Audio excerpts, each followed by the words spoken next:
In the first lecture in this series, we asked why sortition matters. In this lecture, we're going to delve into the question of where sortition comes from. And the answer may be surprising. Ancient Greek democracy. Now, I have been teaching Greek political theory and Greek democracy for the last 30 years, and I didn't ever hear of sortition. Most people today think Greek democracy was about direct democracy or participatory democracy. They don't realize that actually most of the people who governed Athenian and other Greek city-states were chosen by lottery. Here's how it worked. Now, the Greek government was actually comprised of 5 different institutions. The first institution of Greek democracy is the ecclesia, or the People's Assembly.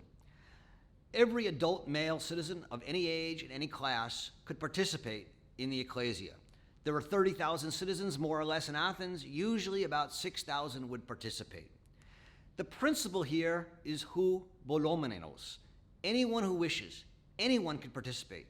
As Aeschines, one of the leading statements of Athens, once said, it's democratic that anyone can make a proposal to the assembly. But the assembly was limited. It could declare war, but it couldn't propose and enact legislation on its own. It needed the boule, the Council of 500. And importantly, in this boule, these 500 citizens are chosen by lottery each year. They proposed laws for the assembly. And so it's this boule of people randomly chosen from the different geographical parts of Athens who came together and proposed the laws that then the assembly would take up. They also administered the army and navy, and they administered finances. Again, randomly selected citizens of any class and any background. These were not the elite, and they were the ones the Greeks entrusted with administering even things like the army and the tax structure. A third institution was the court, or the heliastes. And the heliastes was comprised of 6,000 citizens, again, chosen by lottery, randomly.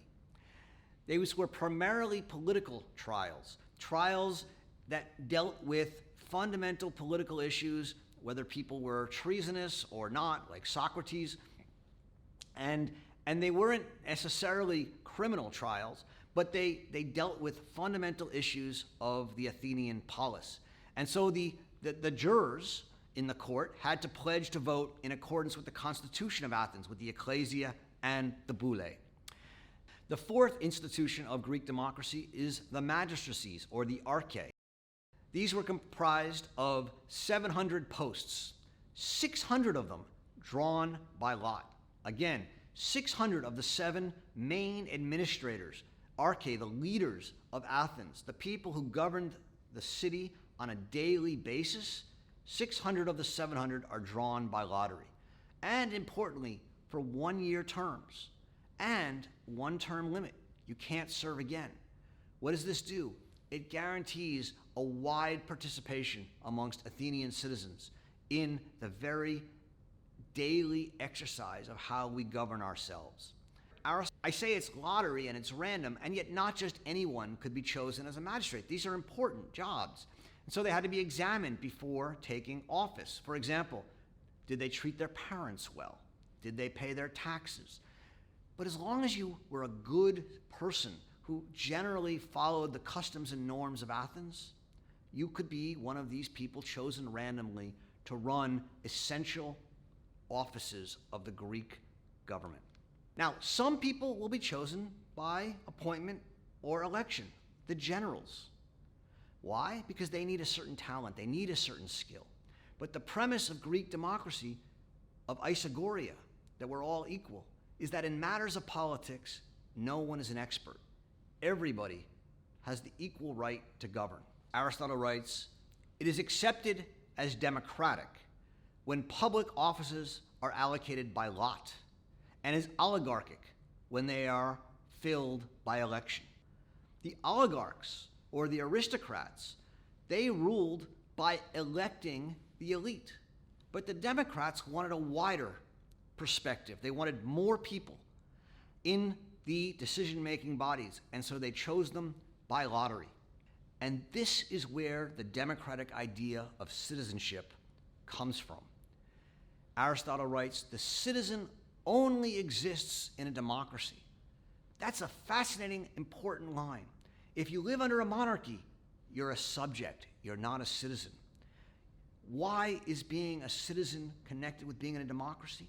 Because it's only in a democracy that you both are ruled and you rule.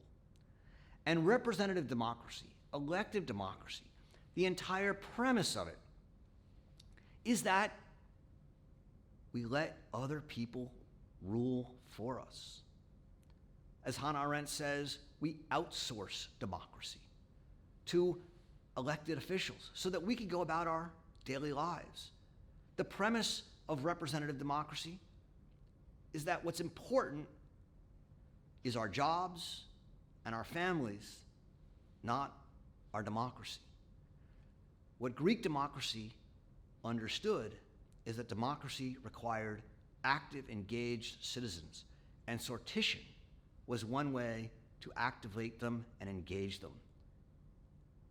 That's what we can learn from Greek democracy.